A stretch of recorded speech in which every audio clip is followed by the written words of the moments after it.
Hello, and welcome back to another episode of Now We're Really Talking. This episode is part 2 of my conversation with Sally Orange MBE.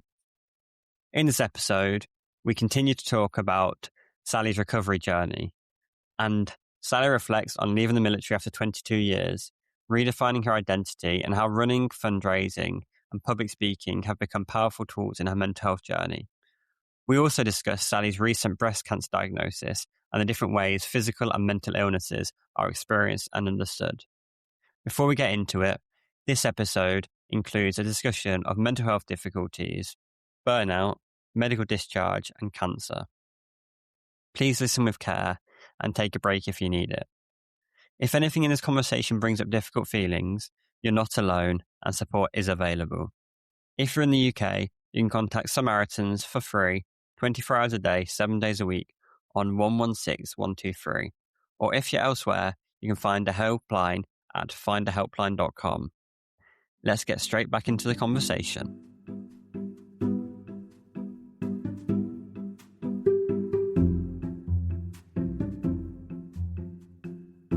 Can you remember those really, really low moments? Can you like pinpoint them, and how did you manage to continue and get through? You said that you struggled in 2013. How did you manage to get through the next kind of 6 years?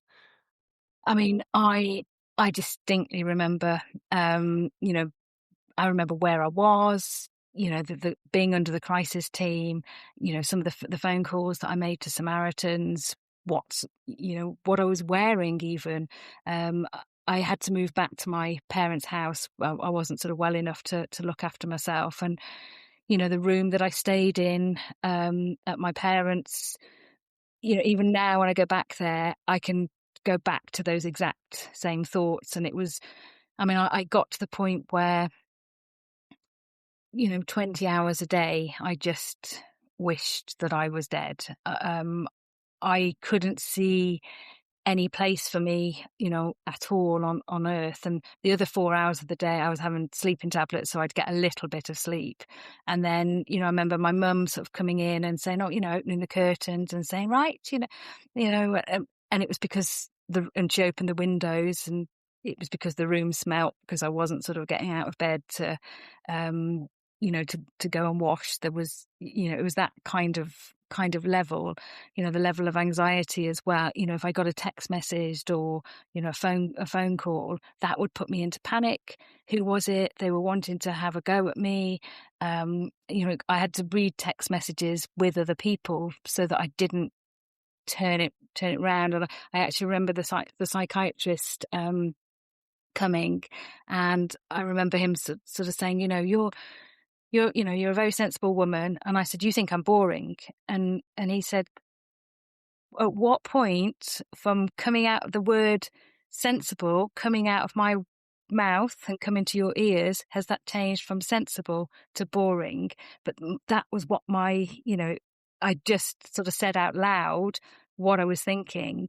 And so, the psychiatrist, they kind of got the on-call psychiatrist, and they sort of increased the medication to get me to that level where things were just sort of, I guess, dampened down a little bit.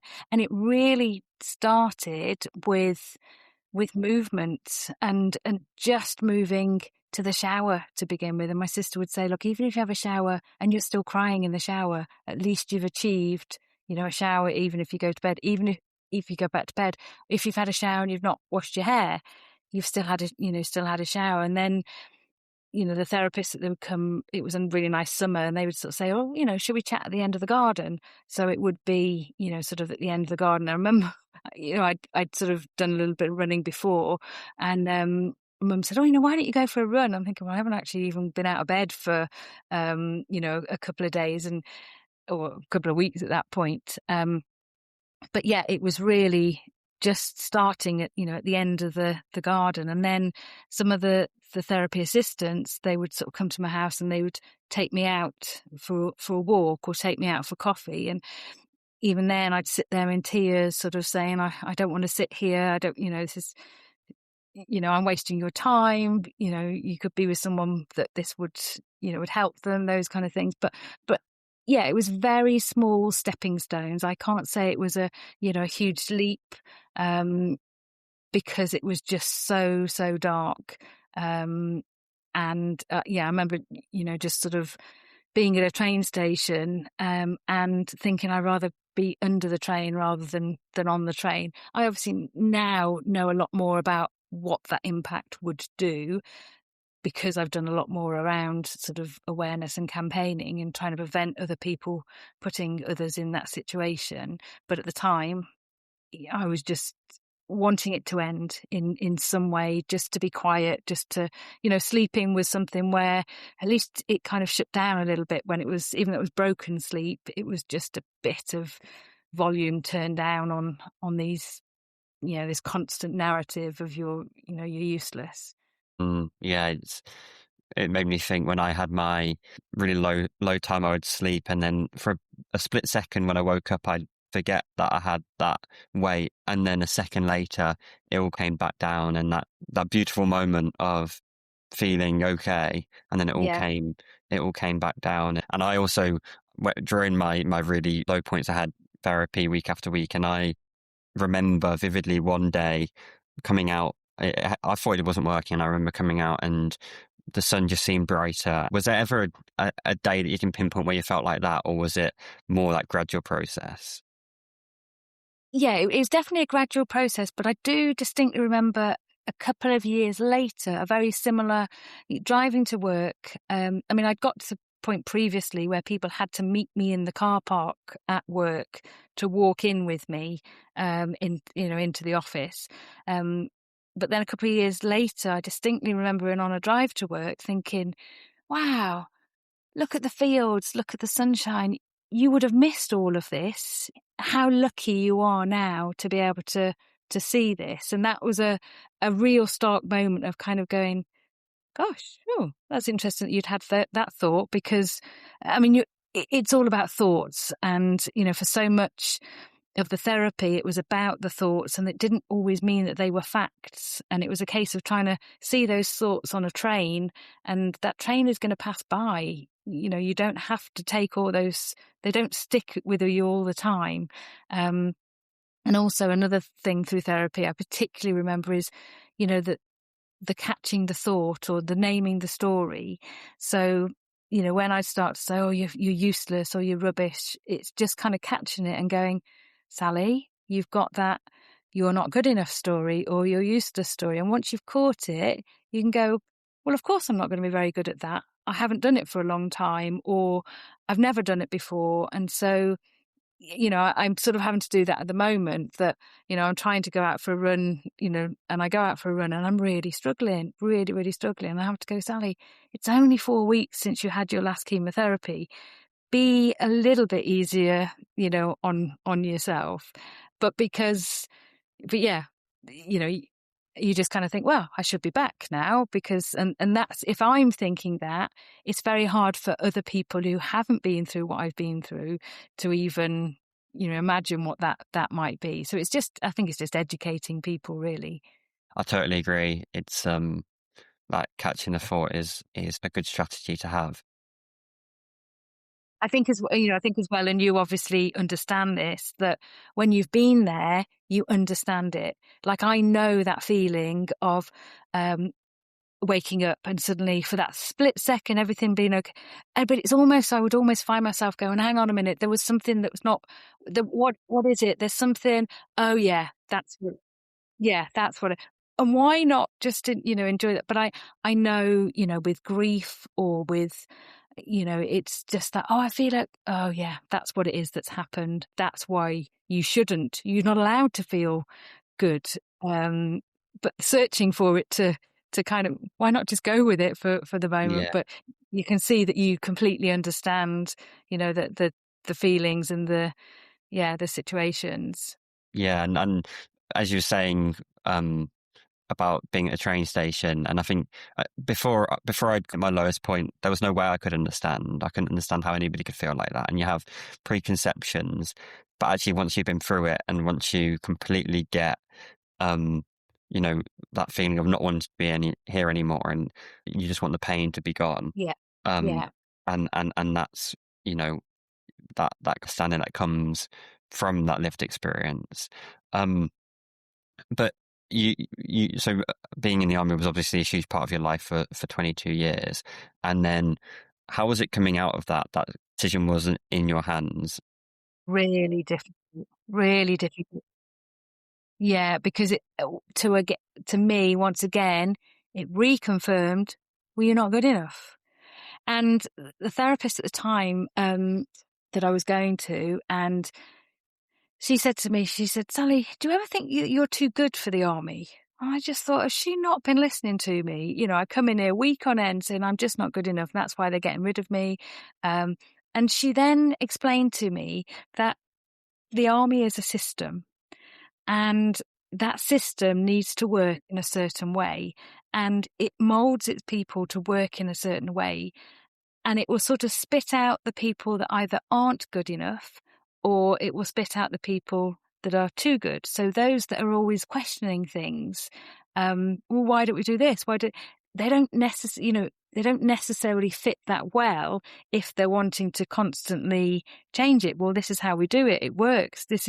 So those people are too good tend to leave, although those that aren't good enough. And that in itself made me kind of go, oh, okay. Yeah, that doesn't mean she gave me another analogy, which again at the time I just thought, gee, is she the one that should be in therapy rather than me? It's a bit like the lemonade bottle and the salad. Oh, what is she talking about? And she said, there is nothing wrong with the lemonade bottle and the lemonade, and there's nothing wrong with the salad. It's just that you wouldn't put the lemonade bottle in the salad. And that's just like you in the army, that you just not necessarily the right fit.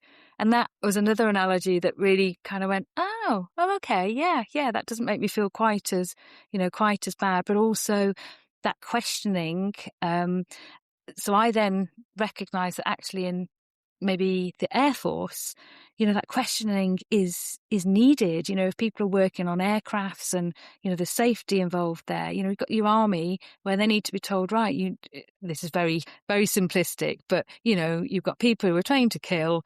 You've got to go. You can't have them going, but why? Why have I got to go and do this? They've got a job to do and they've got to go and do it. Whereas the Air Force is about safety, about getting people in the aircraft, and so you do need to question, why is that not working, or should we not do this? And so, and you do find, since I've had that explained to me as well, you do find that the different characters in the different forces, so yeah, I find it quite interesting now, since I have been told that and taught that.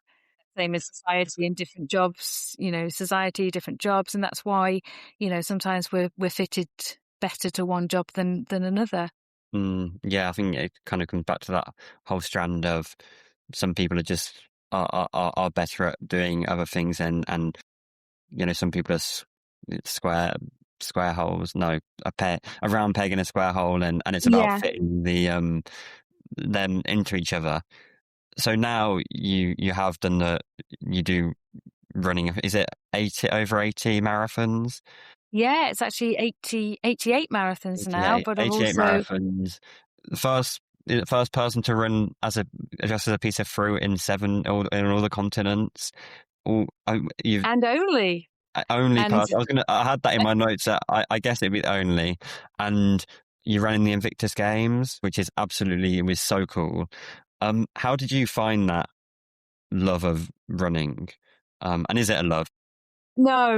no, I really, I really struggle with running. I I think really, yes, you struggle, but you've done 88 marathon. But how did you yeah. find that how did you get into it then, and realize that this is something that you could do and maybe would be good for you? Well, even that's, a great question, because I didn't do my first marathon until I was 34, because I just didn't think I was good enough. It was I remember watching the London Marathon aged 8 and thinking, wow, that looks amazing. I'd love to do that one day. But never having the confidence that I would ever be able to do that. And I just remember crossing the finish line on that very first marathon thinking, wow, that was amazing. And then thinking never again. But I don't have children, but it's like what people say with children, that, you know, it's very difficult, but then you soon forget about that and you think, oh, I might do it, you know, might do it again. And yeah, the first time I did it actually as a superhero and got the Guinness World Record for the fastest marathon dressed as a superhero. And so the next time when I then wanted to do another one and I had to raise money again, I thought I'm going to have to do something different, and, you know, something to, and again, I mean, even think with that first one, it was to almost take off the pressure that if I was doing it in costume, it didn't matter if I didn't do it really fast, or, you know, that kind of thing. Because so often, you know, people are going for a certain time and people will say to me, now, what time are you going for? And I just say, the time of my life, because I've changed again the mindset that it's not about, again, it's that goal thing, that if I have it that I have to get under 4 hours and I don't achieve that, I'll beat myself up and call myself a failure. But if my aim is to have a smile on my face the whole way, then I'm in control of that and I can choose whether or not I do that. Whereas I can't control if the weather's not good or if somebody trips me up, or those kind of things. But yeah, after that first one, I then thought, oh, well, I'll run as an Orange. My surname's Orange. And got the Guinness World Record for the fastest marathon dressed as a piece of fruit. And then I ended up going to Afghanistan and doing another one there as a banana. And I was on exercise somewhere in America and I'd done it as a watermelon. I was like, oh, I've done 3 different continents now. I've only got four other continents to do. Why don't I kind of make this a thing? But what I also realized was that people would smile. They'd see me as, you know, an apple, orange, banana, whatever it was I was dressed as, and they'd smile. And when they'd ask why I was dressed as that, you know, I'd say, oh, you know, it's my surname, the Orange. And then the mental health thing came in, and I was like, actually, this is a really great way of attracting people and conversations. And so I decided it, you know, to make it a way of changing the conversation and breaking the stigma associated with poor mental health. And I think that's the drive that's made me go to 88. I mean, you get to go to some amazing places as well. So it's sort of having a couple of things attached to that. But yeah, it's sort of taken me all around the world. It's got me to meet, you know, incredible people and different situations. And I think it's that, I suppose in some ways it started off as a bit of a mask. You know, it was a mask that if I'm not a fast runner, it's okay because you're wearing a costume. Nobody expects you to be fast if you're wearing a costume. But yeah, I've just had a lot of fun along the way with it. You've also raised an incredible amount of money, haven't you? How much is it? Do you have a total? Yeah, it's nearly $1 million. And I say nearly because I have to remember I'm back in the days where it was sort of sponsorship that people would, you know, I remember having a sponsorship form and people would give you money. So whilst I've got some of it on, you know, just giving and, you know, digital platforms, it's all the checks and things that were given. I mean, checks who, you know, who don't even have them anymore. But yes, you know, and I've just been involved with, well, I've raised for over 50 different charities. And, you know, the great thing about that as well is you get to learn about these different charities and what they do and the people that they help.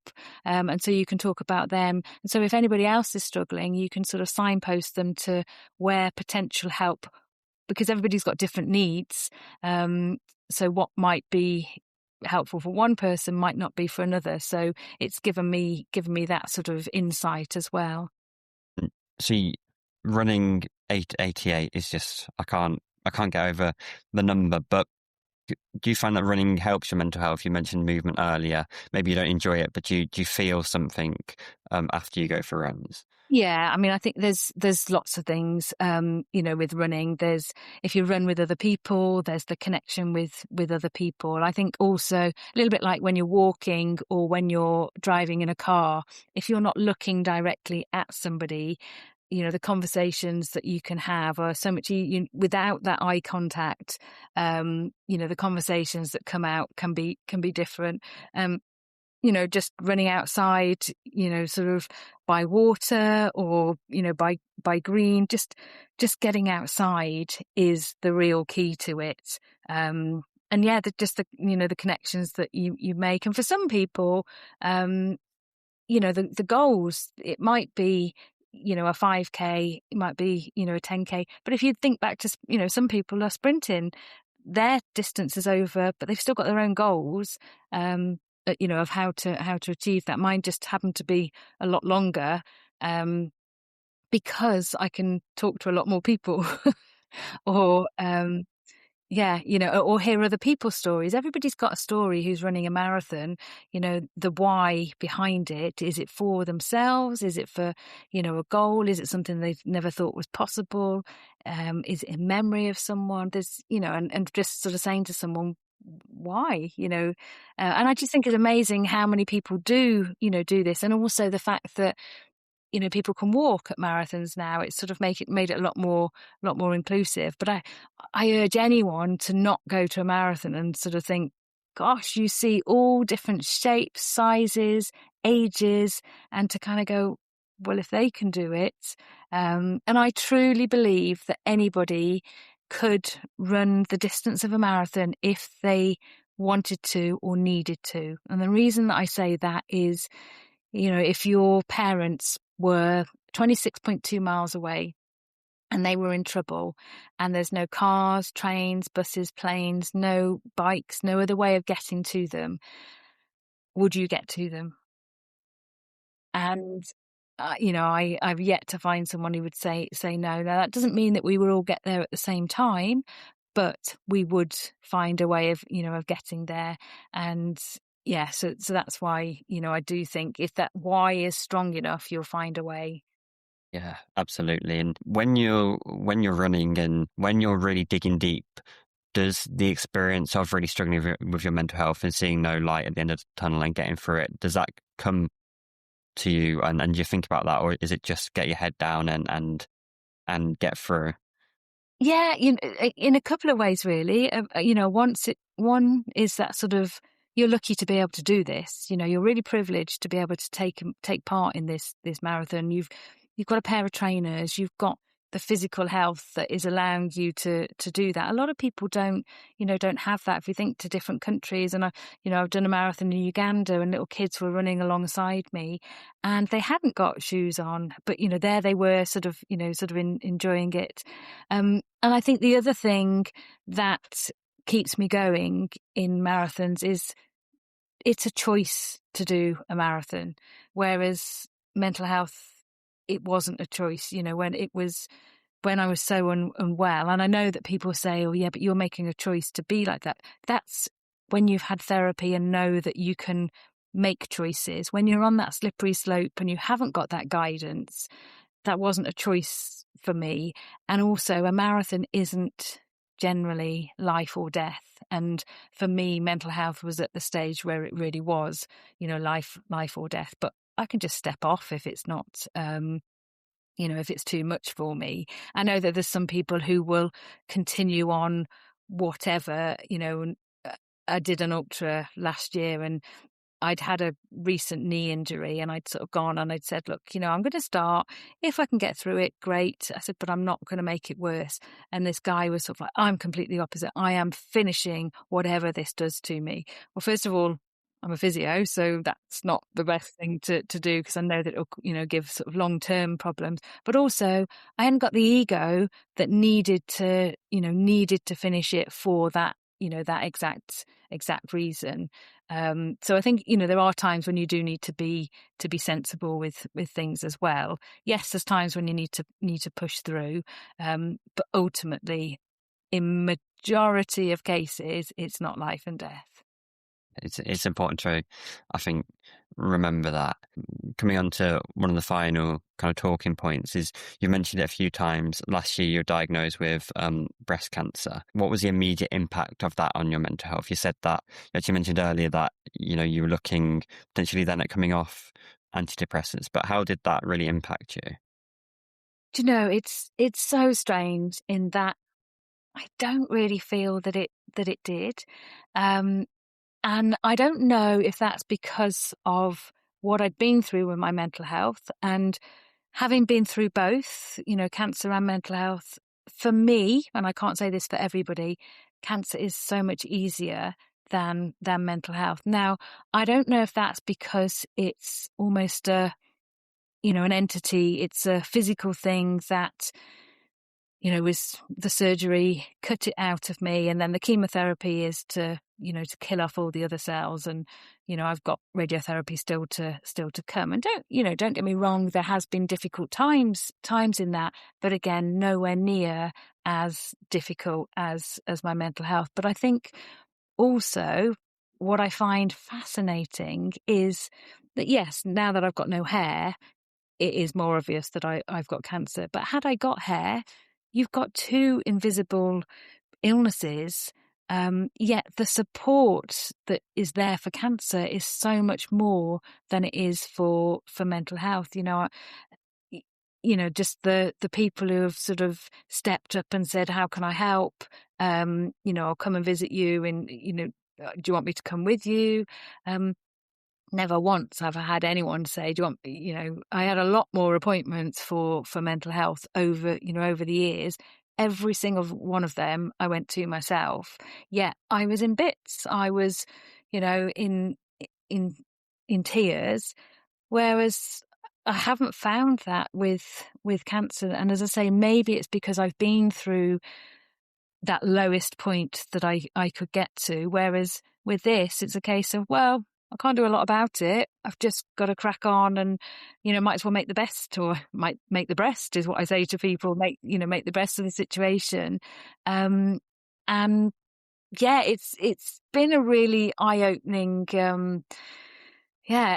time, really, because I have been really quite positive with it all. And yes, difficult things have happened, but I can just see so many silver linings of things, that challenge bringing opportunity. And I've seen so many different opportunities and been opened up to different people and different situations that I would never have known about previously. So I'm not saying I'm grateful for the cancer, but it is what it is, and I'm just doing what I can to make the best of it. Which, yeah, I mean, I don't know how people say, how do you stay so positive? I don't know. It's just a mindset thing, really. And I am trying to kind of go, oh, well, that wouldn't have happened if I wouldn't have met that person, and, look at it that way. And, I have never had that, why me? I think, I almost think you've got to think, why not me? Because if it's going to be 1 in 2 that, is affected in some point, it's a case of when is it going to happen? So yeah, but I do find it fascinating, whether it's, as I say, because it's something physical, and certainly now that I've got no hair, people's reactions can be a bit, interesting. But I'm just like, well, it's who I am, and what, just got to deal with it, really. It is so interesting, especially when you've had these two experiences, one so like physical and one mental, and you're so open about it. You're kind of a unique person to listen to actually have that contrast. But you mentioned earlier about going for a run, and potentially now you struggle more. You strike me as somebody who is active and wants to do things, and obviously with chemotherapy and treatments, that can often impact that. How do you deal with that now? Yeah, I mean, I very, again, my oncologist was a bit like, really? But I'd run to all my chemo sessions, and I'd run to all my oncology appointment sessions. So I'd turn up there dripping in sweat, and I'd walk home after chemo, just because I did have to think, oh, you've had these drugs sort of go through. But again, when I couldn't run, it was a case of walking, and still thinking, I'm still really lucky to be able to walk.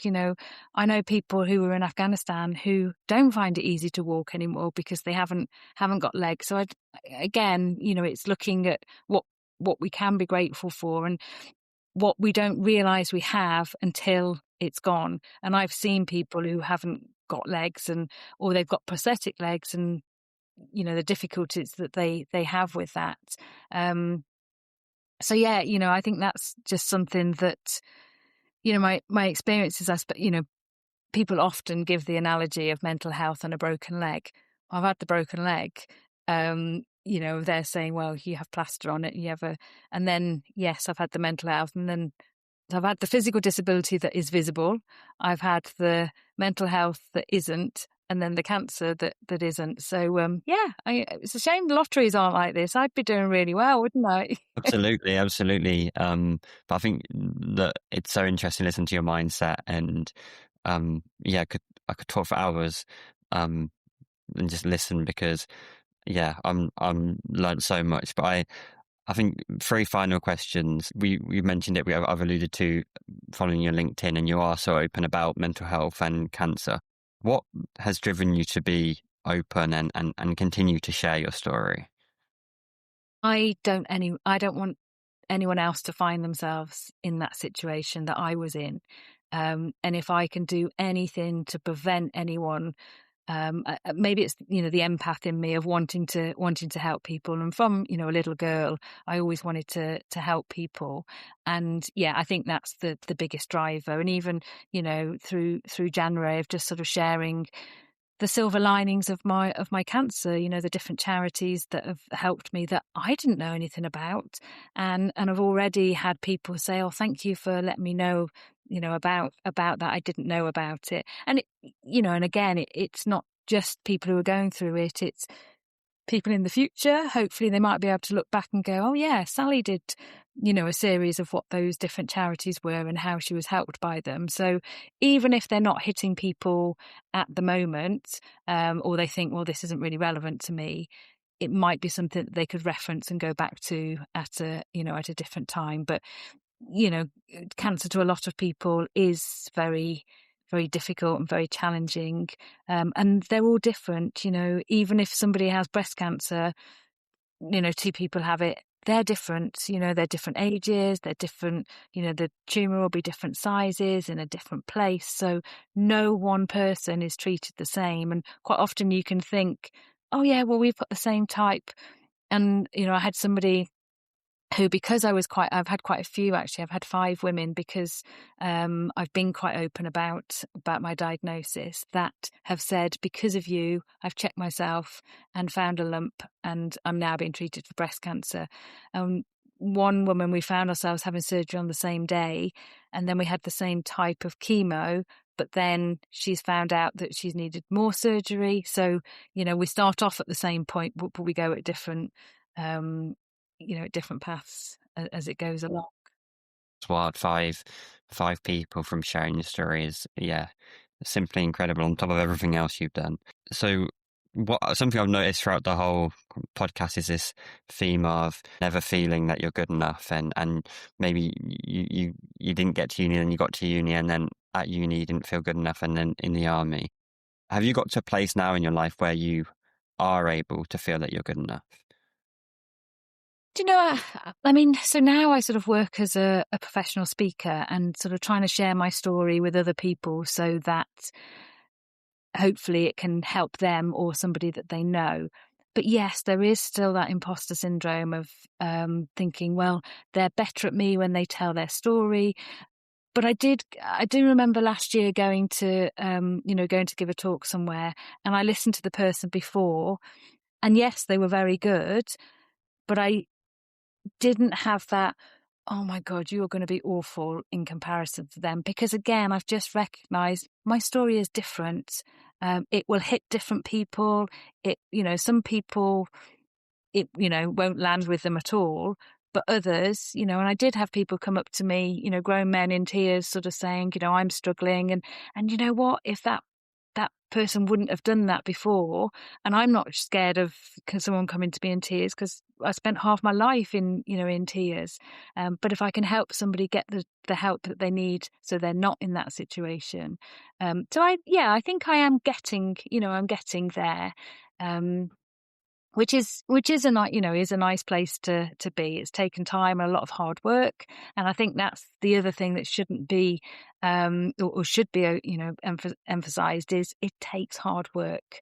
You'll know from your therapy, it's not a case of you have to put the effort in, and that is hard. But it's the same as learning to swim. You have to put the effort in at the right time. People people who perhaps haven't had therapy, they most thing is talking, but the amount of times I've come out and I've just been exhausted. And my mum, when I've been going since I was 13, so my mum always used to take me to Greg's afterwards to replenish my energy levels, which was a nice treat. But yeah, it does take time, and I think it's a process, isn't it? And there are better days and then others, and it's not that kind of linear. One moment you feel you feel like an imposter, and the next moment you feel like I'm meant to be here. It's that working away, isn't it? And Yeah, absolutely. And coming on to the final question, which I like to ask everybody, if you could go back and speak to yourself in your toughest time, what would you say to that, Sally? I still struggle with this, and compassion focused therapy is very much about, that giving yourself compassion. And I think we're all very good, or not all, but I'm certainly somebody who, can give compassion to others, but I'm not very good at receiving that compassion. But it is, finding that voice that does make you feel loved and trusted, and that sense of warmth, and telling a younger self, just think of that voice, and whenever you get these doubts come into your mind, then listen to that voice, that it is okay, it is going to be okay, and different things happen for different reasons. You might not always know it at the time, but great things will come out of it if you believe it. And I think my niece, I think she was 7 at the time, and she really explained it in a way that I felt that really made sense when she was talking about, sort of anxiety. And she said, "Auntie Sally," she said, "my heart and my head are having arguments with each other." And I just thought that was just such a brilliant description of struggles with mental health from a 7-year-old. But I suppose it's just letting your younger self know that, your heart, maybe they are having arguments with each other, but there'll be times when they do get on, and make the best of those times. That's a beautiful analogy, and yeah, sometimes children can put it best, can't they? And Yeah. one I use, and I was going to say thank you so much for giving up so much of your time and being so open. I've so enjoyed the podcast, and I've learned so much, and it's made me so many thoughts. And yeah, so thank you very, very much for that. You're very welcome. But yeah, I think that head on the heart thing, just makes so much sense to me. But I think you can definitely see when somebody else has been through a difficult time, because they go, "Oh my goodness, that's exactly what it is." So, but yeah, thank you.